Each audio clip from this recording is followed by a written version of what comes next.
I don't really know how to start the video, but here we go. A while ago, my friend made an announcement in our Discord server saying that we were going to start a Minecraft server soon. And I, who bought Java Minecraft recently, got pretty excited. I've never really been on a Minecraft server before, so I didn't know how crazy things could get. But by the end of this video, I will have gone through the trenches and back, trust me. On March 28th, 2026, the server began.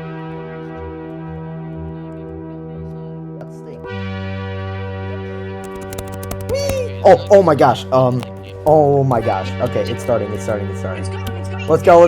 Now, the important thing about this server was that we were splitting up into teams that were going to be hostile towards each other.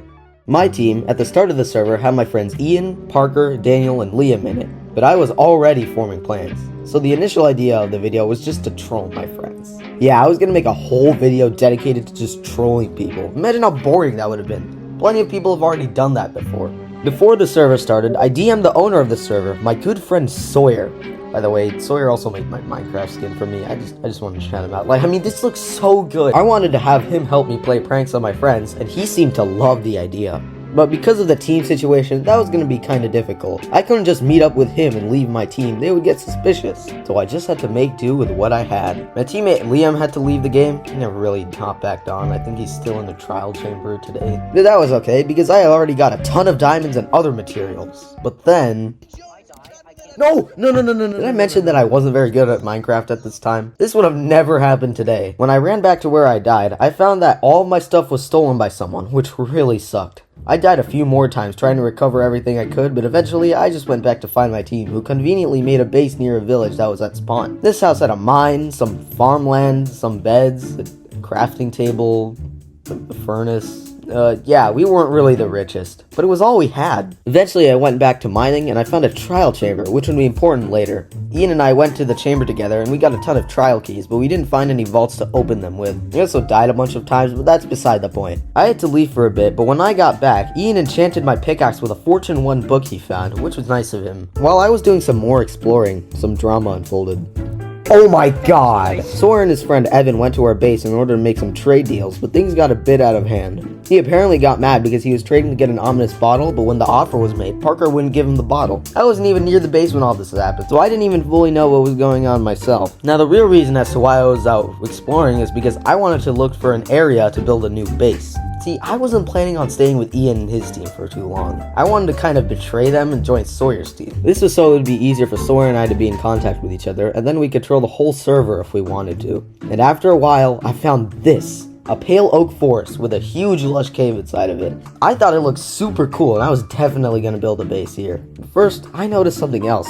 Someone in chat was saying that they will trade 11 iron for 1 diamond. And me, being a guy who needed some diamonds to his name, was absolutely interested. This is Wit, another future ally of mine. I told him I could give him the iron, and then I told Sawyer about it as well. And then Wit gave me the coordinates to his base. So I hopped into a call with Sawyer and I told him everything that happened. While I was telling him what was going on, he told me to follow him into the trial chamber from earlier, and we did an ominous trial together. I died a bunch, but that was fine, I guess. Sawyer agreed to go to Wit's base with me, and we left spawn to go to his place. He was living in an acacia village that was pretty far out from where I was, but that's fine. I gave Wit the iron, and he gave me 4 diamonds, effectively establishing a relationship. He then showed me an iron farm he was working on. Afterwards, Sawyer told me that Wit was also planning on making a raid farm too, which seemed a little sweaty, but hey, I'll take anything I can get. I figured now was the time to build the base, and I decided to finally leave Ian's team in secret and build my own base. I went back to the pale oak biome I found earlier and decided to build the house. But first, I had to light up the area with torches so no mobs spawn.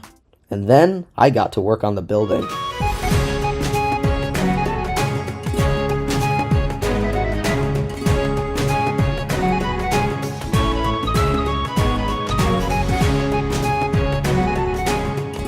I built a little pale oak house with smooth deep slate, and I used pale moss around it to make it look like the house was decaying the greener and healthier moss around it. I thought it looked pretty cool, and so did everyone else, to be honest. Not gonna lie guys, I think I had the coolest looking base in the server, and I'm still really proud of it. Afterward, Wit offered to show me his finished iron farm and his raid farm.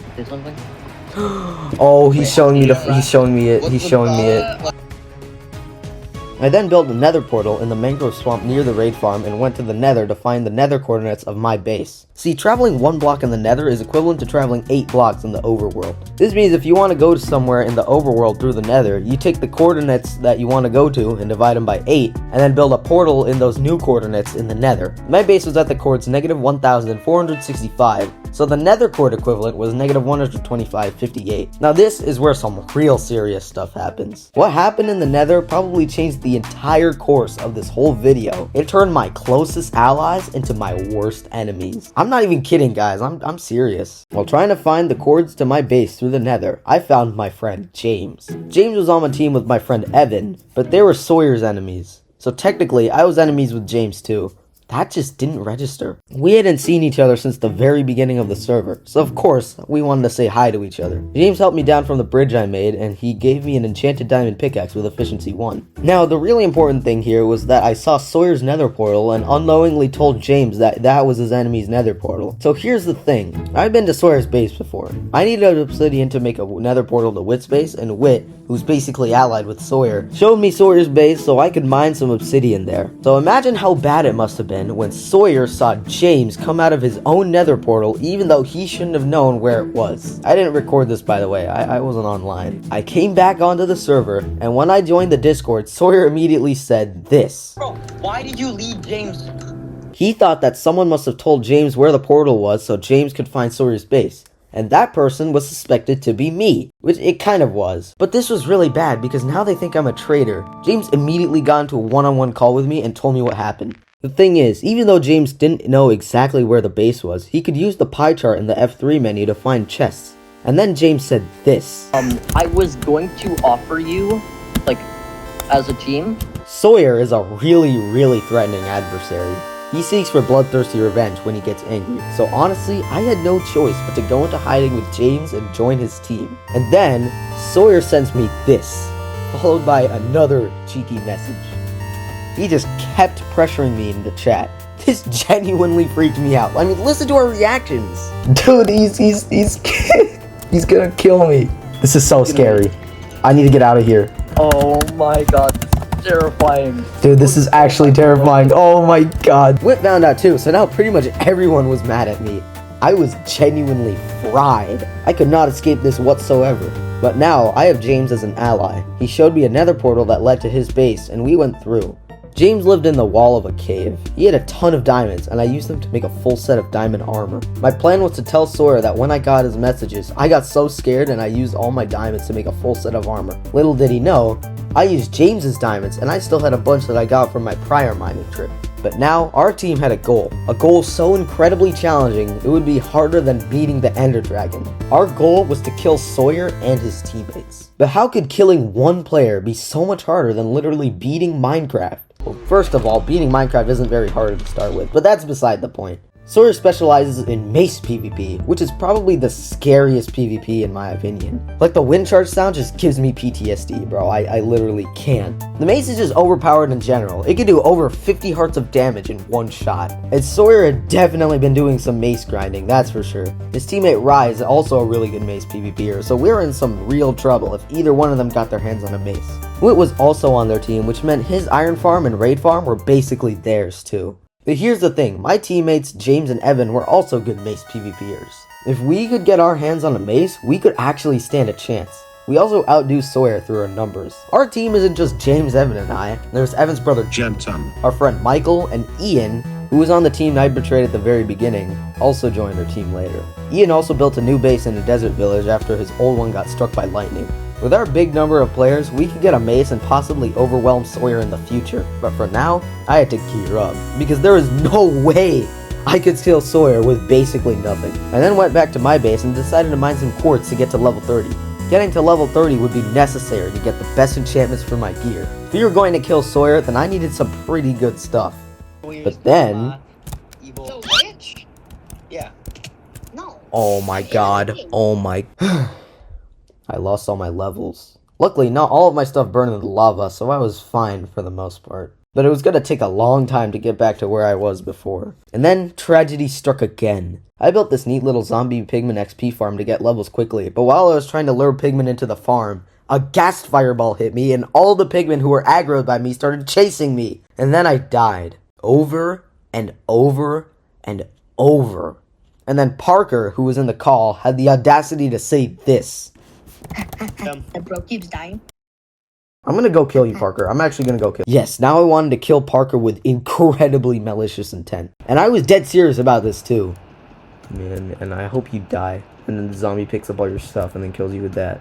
Because of my constant threats to kill him, Parker actually told me that he would give me all of his diamonds, which is a sword, a pickaxe, leggings, and boots, in exchange that I wouldn't kill him. And I took that deal, but here's the thing. I wasn't actually planning on not killing him. I thought up a crazy idea. What if I killed Parker and took all of his stuff too? Then I would possibly get the courage to grind and finally get better gear. It was a risky gamble. If he had the reaction time to fight back and kill me, I was probably done for. So I told him that I would take all his diamonds, and he gave me his base cords, and I traveled out to them.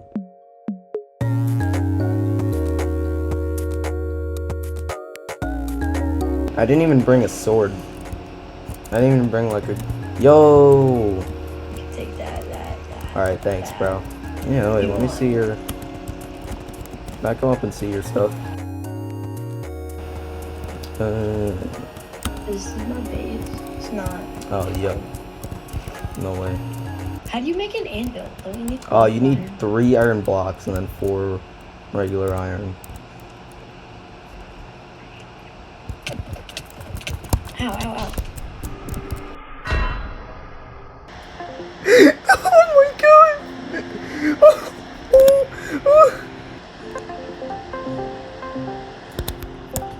Dude, I did it!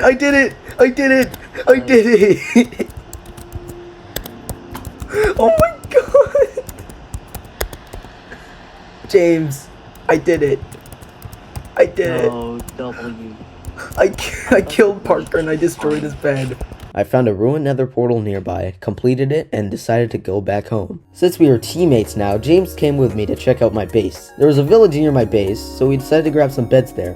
James and I planned on blowing up tunnels in the nether to find ancient debris, which we could use to get netherite armor. We went to James's base, but there was a huge problem. It got grief. There was netherite everywhere. All of his chests had nothing in it. There was a skeleton and a baby zombie in a boat where all of his villagers were. But here's the thing. Sawyer mentioned to me that he knew James's base cores in the past, and I told James earlier. Sawyer knows where your base is. Does he? So what James did was take all of his stuff, dig into a wall, and he put it into a bunch of barrels. He chose barrels specifically because you can't detect them on the pie chart, so Sawyer would have no way to find them unless he dug into the wall himself. And because I told James that Sawyer knew his location, I single-handedly saved our entire team. He had a ton of stuff too. Like, if we lost everything, we would not be here today, and I wouldn't have made this video. We then decided to go ancient debris mining with our beds. See, beds explode in the nether, so we could basically use them as cheap TNT. It was going pretty well, but then this happened. No. Oh, once again, I lost all my levels and all my stuff. James told me he would put my stuff into a double chest so I could pick it up the next day. The next morning, I woke up and took back my stuff. Then I died again. Everything was for naught. I needed to gear up, but I was being plain stupid. I didn't even mention all the times I died in this video yet. Every time I died, then I had to make a new set of iron armor and tools over and over. It was a slow and painful dance of death. I was done. If I were even a little better at Minecraft, I could have been more powerful since the very beginning of the server. I fumbled so many times, I lost count. If we wanted to defeat Sawyer's team, I needed to absolutely lock in and finally enchant my gear. And so, I got to work. I went into the mines on a whim. I was on half a heart going into this area, and I found a mine shaft and glowberries, which genuinely saved my life. I even found 2 god apples in the mine shaft. The funniest part is, I was so desperate for food that I noticed bread on the same chest as the god apple, but celebrated about the bread first. Yes! Oh, bread. Thank you, bread. And then, I just found diamond after diamond after diamond. I calculated that I needed about 35 diamonds, 24 for armor, 3 for a pick, 2 for a sword, 3 for an axe, 2 for an enchantment table, and 1 for a jukebox. What? I love the Minecraft disc. I left that mining expedition with 31 diamonds. Since I already had 1 that left at home, I only needed 3 more diamonds. So I went on another mining expedition. Keep in mind, I only needed 3 more diamonds. I found a cave with over 20 diamonds in it. So after another mining trip, I had over 50 diamonds. But that was just the start. I still needed a ton of levels to enchant my gear. And this is where Wit's raid farm comes in. Wit sort of abandoned his raid farm, so our team decided to just take it over. Since I could use it to grind XP, I decided to head over there myself. As you can see, there's a village near the farm in order for raids to actually start. Now the cool thing about raid farms is that you can actually get so much stuff from doing raids over and over. First off, you could get emeralds that drop from pillagers and vindicators. Then you could get stuff like redstone, gunpowder, glowstone powder, sugar, bottles, and sticks from witches. Lastly, you can get totems of undying from evokers, which is arguably the best thing you can get from raid farms. But lastly, you can get XP if your farm doesn't insta-kill the raid mobs. Now you do need ominous bottles to actually start the raid. And the cool thing about our raid farm is that plenty of pillagers spawn nearby. I don't know who did it or why, but someone destroyed an outpost near the farm. In case you don't know, when you destroy an outpost, the pillagers actually keep spawning, which is pretty cool. We were able to get a ton of bottles by killing the pillagers over and over, and eventually a captain would spawn, drop a bottle, and then we can use it in the raid farm. However, there's one little flaw with the farm. Yeah, for some reason, Vexes were able to escape the farm. Vexes may be one of the most annoying mobs in all of Minecraft. When an evoker spawns them, they physically can't die until 30 seconds have passed. It was hard to deal with them. My solution to this problem was to just kill the evoker as quickly as you can so it wouldn't have an opportunity to spawn anything. But you could get a ton of levels from doing raid farms, and after a bit of grinding at the farm, I was finally ready to enchant my gear. A while ago, I made a sugarcane farm underground, and I made an enchanting setup. And now, I'm gonna finally use it. But before that, I wanted to trade with villagers. See, librarians can give pretty much any enchanted book you want if you keep re-rolling their trades by breaking a lectern and replacing it. So, since I had so many emeralds, I could just try getting a book I wanted and trading for it. And I found a Silk Touch guy and a Density 5 guy. Once we get a mace, we can immediately put Density 5 on something, which would be insane. I bought a few Silk Touch books and a Density book, and I leveled up an armorer so that he would give me enchanted diamond armor. And he had Depth Strider 2 Feather Falling 3 boots, which is kinda good. I picked it up and I went home. Now it was finally time to enchant my stuff. I started off with a pickaxe, which probably wasn't the best idea since swords are most important in SMPs. That worked out because I got Fortune 3 and Unbreaking 3 on my pick, which was totally worth it. And I then got Just Sharp 4 on my sword. And then I got Unbreaking 3 and Prop 4 on my helmet. After getting some more levels, I enchanted my other gear, such as my chestplate, which I got Unbreaking 3 on, and leggings, which I got Prot 3 on. Afterward, I went to the Nether in search of a bastion. To be honest, I kinda just wanted a Pigstep disc. One of my side goals for this world was to get all the discs, but I never actually finished that. But I ended up finding a fortress in the Nether instead. I decided it wouldn't hurt to grab some blaze rods, so I went there and I got 16. And then I went back. When I got back, I saw this message. I didn't know how he knew. I'm pretty sure there's a reason, but I low-key forgot. So I nervously messaged him back. I asked him if we were still chill, and he replies with, "Sure, but you know my power." Which, no offense, Sawyer, that was either kinda scary or really cringy. Since Sawyer knows we aren't teammates more, we really needed to power up a bit. We needed to protect ourselves from Sawyer's PvP skills as fast as possible. And James, Evan, and I decided it was finally time to go out and get ourselves a mace. We found a few trial chambers and we decided to do a few ominous trials to get a heavy core. And lo and behold, we did this. I got it. You got it. He got it? Yes. Mace. Wait, can you throw it to me? I just want to see it. That's so cool, man. No, wait, don't kill me. This was great. We now had one of the strongest weapons in Minecraft that belonged to skilled mace players. Evan took the heavy core, and we left the trial chamber. And remember that Density 5 book I got earlier? Well, I gave it to Evan, and now we have a Density 5 mace on our side. You have 50 hearts of what? But now, we had to conceal the fact that we even got a mace in the first place. We didn't know if Sawyer or Raya had a mace yet though, which made things extra scary. We've come to a point in the video where we're all on guard and preparing. I was worried that I might get griefed at any moment. We had no idea what would happen next. But for now, we had to absolutely lock in. I wanted full netherite armor. Here's the thing, James had a good amount of netherite upgrade templates because a while ago, he grinded out a ton of treasure bastions in the area. Now, treasure bastions are the only way to get templates. Once you get one, you can duplicate them with 7 diamonds and a piece of netherrack. Now, the only issue was getting ancient debris. Well, I did a ton of bed mining for debris, and I decided to do some mining for diamonds. Evan gave me a template that he got from James, and from then onward, it was just duplicating templates, crafting netherite ingots, and finally, getting full netherite armor. Here we go.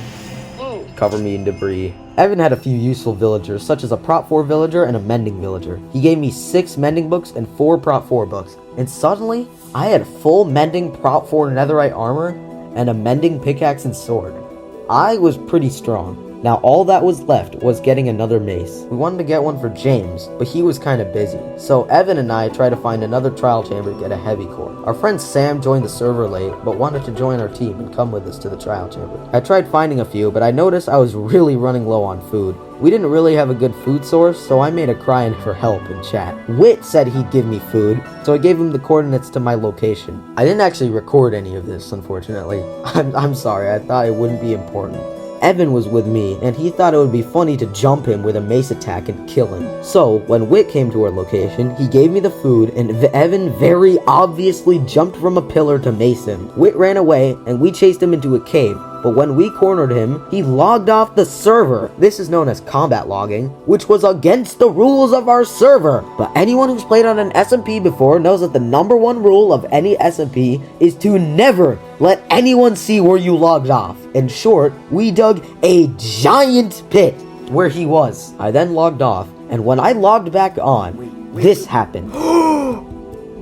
Luckily, I was recording this time. I went to get his stuff, but when I got there, all of his stuff despawned for literally no reason. I still don't even know what happened. I would have given all of his stuff back, but I literally couldn't because it was all gone. And it's safe to say that he wasn't happy. He said in chat that he wanted to fight me, so I told him exactly where I was and decided to fight him. I accepted this duel and started hyping him up in the chat. Be the storm. Oh man, this is so tough, bro. Be the sun to put out the rain. Be the cherry on top of the ice cream.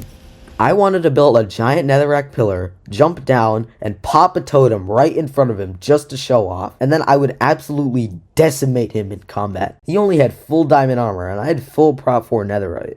I don't even need a shield, bro. I have a sharpness 4 sword and a power 4 bow. Oh man, this is gonna be so exciting. I'm gonna jump down and then pop a totem right in front of him. I see Wit.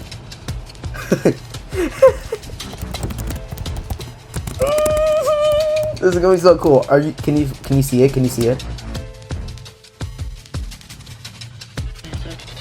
Alright, oh, well, I just... okay, here it goes. Attack him. I am watching from the shield. Oh my gosh, Bro, he's running. Oh my gosh. Oh my goodness, dude. I'm locked in. He's just running. Yeah, he's just running, bro. He's leaving on a boat. Do you have a boat? No, I don't. No! He's going to the nether. He's going to the nether. He's going to the nether. He's a random nether. No, never mind. He's not going at all. Oh, wait. Yes. Wait, no, you leave the boat. I'm gonna go on the boat. No, I'm just gonna go on the back of the boat. Yeah, sure.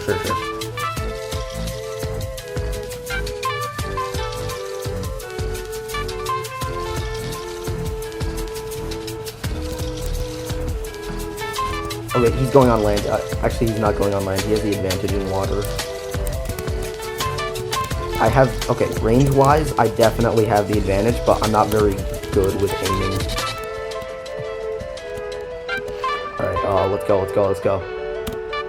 No, I should have brought a boat. I should have brought my boat with him. He's going back in the water, but he left his boat behind. Bro, did you guys just both use your boats? Yeah. Oh, he combat logged!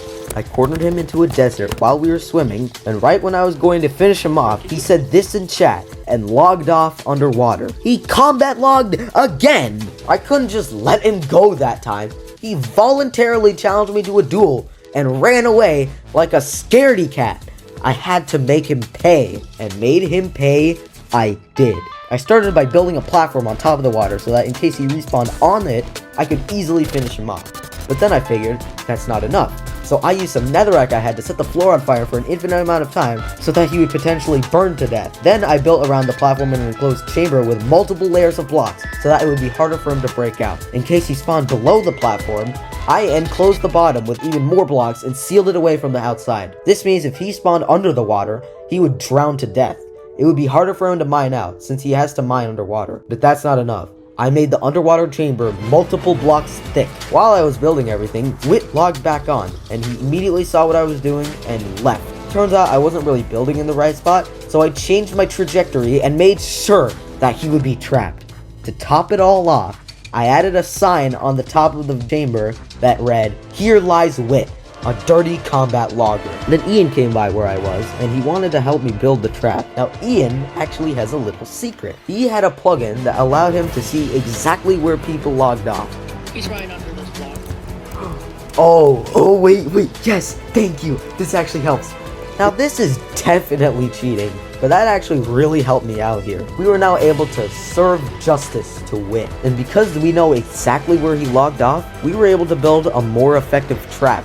We waited until nighttime and killed creepers to get gunpowder and mined sand to make some good old TNT. We then put a pressure plate over the TNT and made a really long drop. That should put Wit out of business for a while. I mean, even I would be traumatized after that. Well, that was quite the tangent. Did I overreact, guys? Anyways, the whole point of that was to find trial chambers anyway. I found one near where Wit combat logged, and I found one near Sawyer's old base. I told Evan and Sam where they were, and they eventually came to me, and we were gonna do the chamber together. Sam only had full diamond armor, while Evan and I had netherite, so he definitely struggled a bit more than us. We didn't get any heavy cores from this first trial chamber we did, but when we did the second chamber, this happened. Oh, yes, he got it. Yes. So our trial expedition was definitely a success. Sam took the mace, by the way. James never got a mace, to my knowledge. Now here comes the most important event of the whole Minecraft server. If this never happened, the entire endgame would have been much more different. This is the origin of the Garfield crystal. Whoa. Did you just say Garfield crystal? Like the cat Garfield? So one day, Sawyer was messing around with giving items attributes, I think, and he decided to give an amethyst cluster an attribute that gives the player minus 100% gravity. You'd think that would just make you fall upside down, but it actually makes you float in the air. And when you're jumping, if you're in the middle of the jump and then equip the crystal, after the jump completes, you'll fly upward. You can even throw wind charges at people and they'll fly even higher. Anyways, Sawyer thought it would be really funny to just give people on the server Garfield crystals, such as Sam and I. And my mind was blown away. This thing was hands down the funniest thing that ever happened to the server. And that very same day, Sawyer decided it would be a good idea to finally open the end portal. This was it. We were finally gonna beat the game. It had been about a week since the server opened at this point, and we were itching to finally do something worthwhile. Evan, Sam, and I met up at our base, and we made Eyes of Ender and set off for the stronghold. And also, what are you talking about? We definitely didn't use Garfield crystals to just fly all the way over to the stronghold. Who do you think we are? Dream? Not everybody went to the end at the same time. The only people who went were Evan, Sawyer, Sam, Ian, and me. We kind of abandoned the whole team thing at this point, so none of us attacked each other or anything. We found the portal room, took a quick screenie, and finally jumped into the end. And this is how the end fight went. Yo. Wait, guys. You can't. I'll go for the other one. Oh my god, I flew so high. Oh my god, I popped. Yo, this is so dumb. This is the dumbest end fight I think I've ever done. Yo, slime him out. I'm gonna take him from the top, bro. Yo, this guy's going. Yo, I'm about to kill the dragon, bro. Yo! Honestly, that was kind of anticlimactic. We then decided to immediately go to the outer end islands. Well, at least most of us did. Sam died trying to run away from some Enderman, and Ian also died earlier in the fight. So Evan, Sawyer, and I went to loot some end cities to get some elytras, and we used our Garfield crystals to fly over to each end city, of course. First, Sawyer got one, and then Evan got one. I was itching to get an elytra. Having the ability to fly is such a nice leisure to have, and maybe I could even start some cooler projects in the future. Sawyer and Evan were way ahead of me. They found a third end ship and got the elytra from it. We decided to meet on a pretty small island over the void. I finally had my hands on an elytra. Imagine the possibilities. I could literally fly. I will finally surpass all the other people on the server. I'm actually dead. Log out. Sawyer. Bro. So, what even happened? Sawyer and Evan were doing some heavy play fighting, and right after I got my elytra, I sort of accidentally walked into the void. I spent all that time, all that work to get full netherite armor, all that work to help my teammates get heavy cores, all that time being a double agent for James's team, all of that work to kill the ender dragon. Okay, it wasn't that hard to kill the dragon. I literally camped in the air and spammed arrows. But that's beside the point. I did everything. Literally everything. And when it finally pays off, I accidentally walk into the void. Isn't that just absolutely hilarious? And I lost everything. But another part of me decided to show itself in that moment. I felt happy. I almost felt at peace. I kind of accepted defeat. I finally felt at rest. I needed an excuse to stop playing on the server and start working on the video, and this was the perfect way to do it. The video you're watching right now would have probably come out even later if I didn't feel the need to log on to the server every day. And now that I've made my mark on the world, I felt it was okay to leave. I am forever solidifying the legacy of this server through a YouTube video on the internet. I can now finally produce a quality masterpiece about the server. But the name of this legendary server? Surely a server with this much lore and this much dedication must have a cool name, right? Well, the name is Pagland 4. Now, I'd like to make a few acknowledgements. First, I gotta mega thank Sawyer for not only inviting me onto the server in the first place, but making a really cool Bishop DJ Minecraft skin. I mean, this is super sick. Like, honestly, this is so good. It's such a good take on my Geometry Dash icon that I mentioned it twice in this video. I'd like to thank all of you guys for watching. I really mean it. YouTube means a lot more to me than I've realized lately. I love making videos, and you guys just sat through a 20-minute long video from some random creator who no one knew about before. So thank you guys. I'd appreciate a sub, a like, and a comment, but do what you want, man. I'm not your boss. But this script was 10 pages long, which is over 5 times as long as my other script. I recorded the voiceover for an hour straight. I probably had over 20 hours of Minecraft footage to go over. It's safe to say that this wasn't an easy task. Thank you so much. I mean, that's about it now. I guess see you for Pagland 5? I don't know, man.